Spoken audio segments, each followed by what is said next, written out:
Alright guys, welcome back to the channel. Today I'm going to be reacting to Alessio's exit interview because I don't know if you guys have heard the news with Odd Nations, stuff that's going on, but basically the episode's just going to be delayed for a few days, I think. Everything seems to be okay now. If you guys want to know more about that, feel free to check out their channel. They've discussed it. I don't know very much, just the basics. As you can see, I'm wearing a Santa hat today because I figured this is going to be my last video before Christmas, so figured why not? Saw it. Figured why not wear it? It's quite cozy actually. But yeah, I haven't seen this exit interview yet. I was debating reacting to it, and I was like, I got some time. Might as well record it and throw it up there since the episode's not going to be out for a bit. But yeah, let's get into this.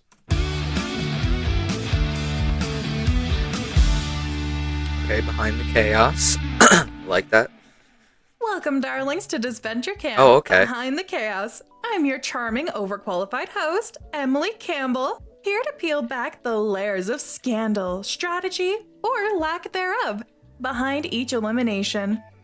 Okay, so I'm assuming there's not going to be any animation on this more than this. Maybe there will be. I don't know. It seems more like a podcast type thing right now, which is fine. So yeah, so Emily's going to be interviewing every eliminated contestant and basically what their strategy was and stuff, and I think that's going to be something that's cool to see. One thing I am worried about with this is that, like, say you can't watch, maybe you're doing something, maybe you're busy for a few days, new episode comes out. If they post the interview before you see the episode, you're going to know who got eliminated, so I kind of hope that they change it to, like, just who got eliminated, like, episode elimination.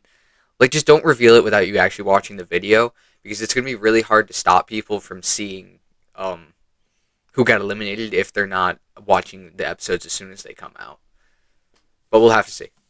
Every week, I'll be sitting down with the latest vote off from Disventure Camp to get all the tea, all the drama, and in today's case, all the musings of your average classmate who does not shut up by studying abroad in Florence. Please welcome the enigmatic, reclusive, and possibly misunderstood artist, Alessio! Welcome to the podcast, Michelangelo. I hope you're feeling cool and collected because that seat is hot, hot, hot! I think of myself as more of a Botticelli, Emily. Comfort is an illusion. Rather, it is just complacency with the status quo that we call comfort. Futile, like the fleeting nature of inspiration. Or this interview. Oh, we've got a philosopher. Fabulous. Let's start simple. Disventure Camp, 2 episodes, and poof, gone faster than an underpaid clown at a kid's party. What happened out there? The mostrero underpaid clown. I entered the carnival seeking something greater than the game. A moment of clarity amidst the chaos. Okay. I still don't really get why Alessio joined the game for that reason.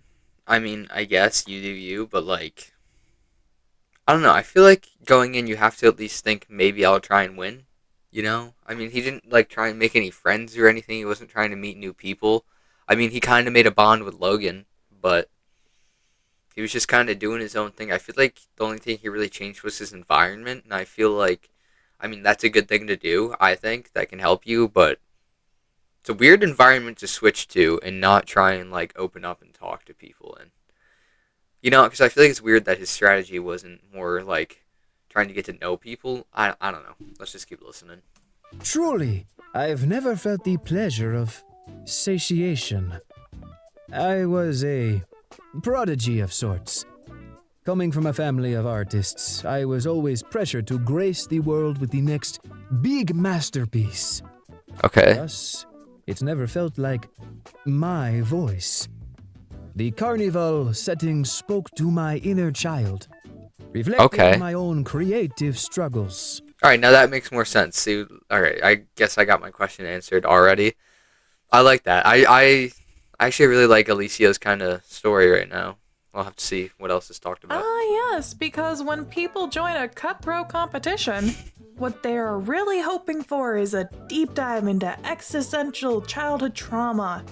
But Okay, let's be real. How many characters have we seen on this show that talk about and we learn about their childhood trauma and whatnot? I mean, come on. You can't blame the guy, let's be real. Seriously, was stomping on snails and ignoring your team part of some sort of master strategy? First of all, That was wild. snail had a purpose in its death, and I was able to fulfill it. Like That's life, crazy. art moves in a circle. There is always a start, a middle, a late stage falling off period in which you sit within yourself and wonder why you picked up an easel in the first place, Damn. and finally, a finishing stage of completion. Until the next strike of creation hits your brain. Besides, I was merely trying to squeeze a little goo out of it. Have you ever seen a cerulean snail before? I assure He full on stomped on that snail to the point where you couldn't even see its shell anymore. It was literally just goop. And he said he was just trying to get a little bit of the color or whatever, get a little bit of it to use. I don't know, man. I'm pretty sure whatever snail he's talking about, he's about to say it was really tough. you, you have not. I simply did not know my own strength. Mm-hmm. It would appear that the weight of artistic freedoms was actually more like a barbell. I was training in my own way. Unfortunately, that training may have gotten away from me. Right. Unless you paint with your legs, I don't think so. Might have to give you some PR tips. My focus was inward, on creation. I hoped to fly under the radar until I could form deeper connections. But most friendships I experience are, surface. Okay, that makes sense. Trying to fly under the radar, but I feel like he didn't like. I mean, I guess it kind of makes sense because if you openly try and talk to people, then you're more like known. And I guess not too many people try to talk to him, but I feel like he made himself too distant from his team, which kind of made it hard for him early on. Like, I don't know. I feel like you need at least some basic connection with your team, or at least to be a strong competitor, but not too strong. Like, it's hard to. It's actually kind of hard to fly under the radar without talking to people. Like, I feel like you kind of have to look weak, but still talk to people to fly under the radar early on. I don't know. Small talk is the death of me. Do you think you should have engaged with the rest of your team before they Small talk is the death of me is the realest statement this show has ever stated. voted you out? You know, to have a shot. Forced connection lacks authenticity, Emily. That's true. I understand that is I the agree game. with that. I'm not as oblivious as I may seem. I Alright. simply won't sacrifice my identity for a superficial alliance. Especially not with Ted. That Raga's entire career is built upon deception, after all. Alright, that's fair. Seriously. The man could fall for a joke named Bitcoin, and he would simply plots. Well, that didn't work out so well for you. And neither did your challenge performance. I mean, sent out flying by the dweebiest contestant. Listen, Hey. strike Alright, Spencer might be a dweeb, but he's not the dweebiest. I mean, Tristan's cool, don't get me wrong. Tristan's one of my favorite characters, but they didn't exactly put up a great fight. the right nerve, and any man is capable of incredible feats. My foot is perpetually in my mouth. Sounds rough. My spine still hurts. In fact, the doctor said it's not supposed to go that way, and Okay, spare Oh, me boy. the details. Jesus. But speaking of spines, one could say you lacked one. Damn. Were you surprised to be the first one eliminated? I suppose my solitude made me an easy choice. That's But true. in that solitude, I found what I was searching for. That's all that really matters, honestly. That's what kind of scares me about him, because I want him to come back. I mean, it wouldn't be the end of the world to me if he didn't, because there's other characters I like too. I like a lot of the characters in this, but him already fulfilling his purpose that early on makes me feel like he's not gonna come back, at least not this season if they use this cast again, because I don't know. I feel like it's hard to.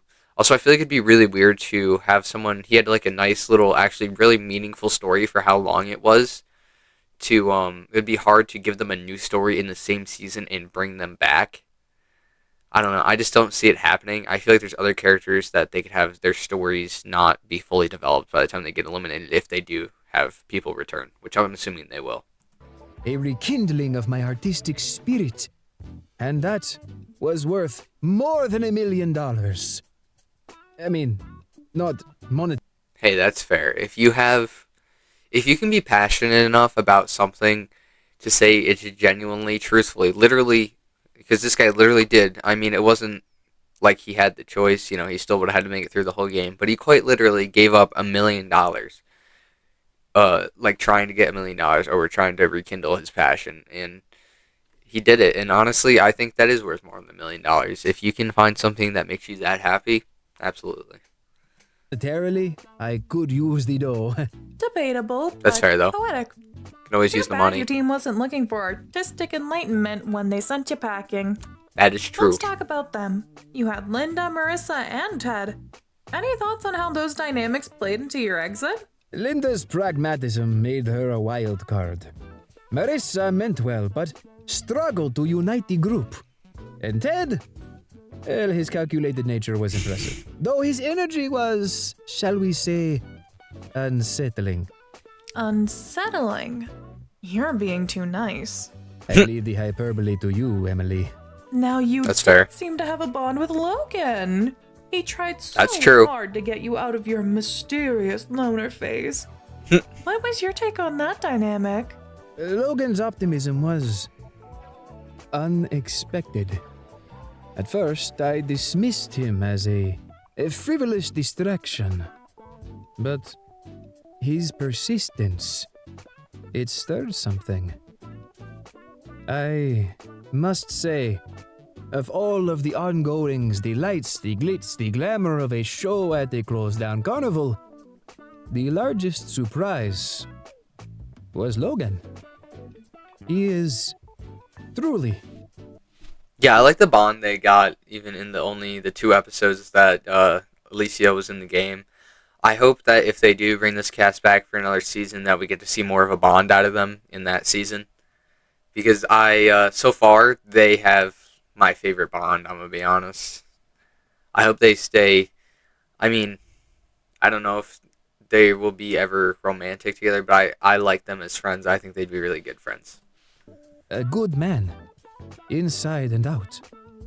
I am lucky to call him a friend. Yeah. Oh, that's so sweet. Should we be expecting a painting of Logan titled The Optimist and the Artist? Maybe with a mud goatee this time? An intriguing concept. Though, capturing his sunshine demeanor would require more than just words. But you know, Emily, he made me see that, in truth, I was painting myself. And that revelation That's could true. mean only one thing. One undeniable truth. Ooh, do tell. What earth-shattering truth did you uncover? That I must set down the brush. Wait, what? Oh. You're completely changing careers? At least for now. I must focus on the journey, not the didn't expect that. destination. I have been consumed by my torment over art, drowning in my own despair to achieve something. But I neglected the very essence of my being. The care, the nourishment, the solitude my soul so desperately craved. My whole life I have been misunderstood. So I must look out for myself. Okay. Alessio's out of the competition, and honestly, I think this interview is making me like him even more. Like, I was kind of upset when he left. Like, I knew it was going to happen, but I was kind of like, alright. I mean, I didn't love him, but I really like him. Listening to this interview, he's a really good person, and I like him a lot, and man, he might honestly be the best first boot I've seen, because I feel like most first boots either have had a story in the past or get one in the future of like shows, like seasons, or just became irrelevant, like weren't characters that had a story behind them. But he's managed to have a full story that's actually meaningful, and I really enjoyed just from being the first boot. And I mean, I get it. He was there for 2 episodes, and we got a whole interview with him, so there's like a lot of extra time to develop a story. But still, I don't know. If this is the type of, like, if they're going to be making stories this good for first boots, I hope that all these characters have great stories this season. So basically your big takeaway is self-care. Well, you heard it here first, folks. Disventure Camp is basically glamping. Alessio, any final words for your fans? Or the team that voted you out? I have so many things I could say. I guess, to my team, I hope they don't lose sight of themselves within the game. To the viewers, remember.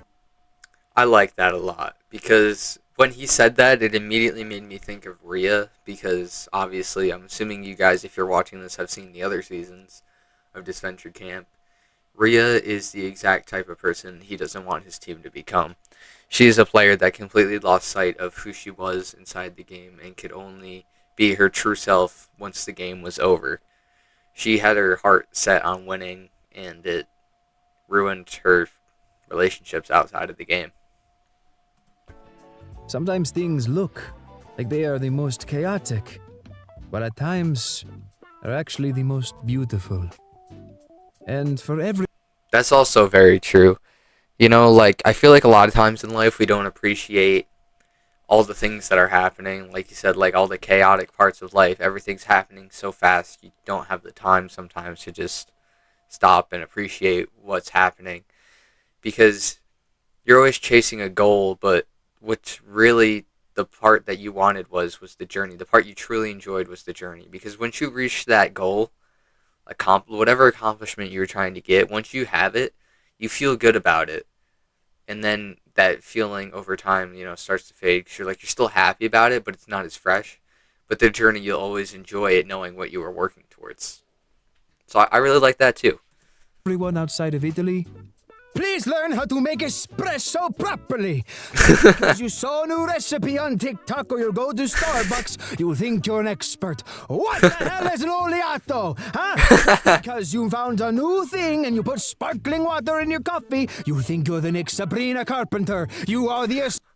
Okay, I like how everything he was saying was so meaningful and kind, and then at the end he just pops off about Starbucks and TikTok. It's espresso now, huh? Oh, you don't even use the lemon rind. You lose your sugar cube. What is wrong with you, a fanculo Cavaggio? Yikes, Oh my God. watch out, baristas.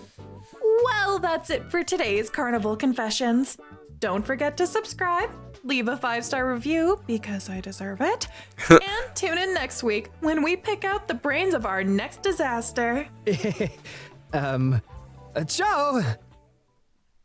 all right. That was actually that was really good. I wasn't sure what to expect from the exit interview. I thought it was going to be more like the audition interviews, but that was kind of cool. I liked that. Let me know if you guys want me to keep reacting to these because at first I was kind of like about it, but after we got through the end, I thought it was a good reaction.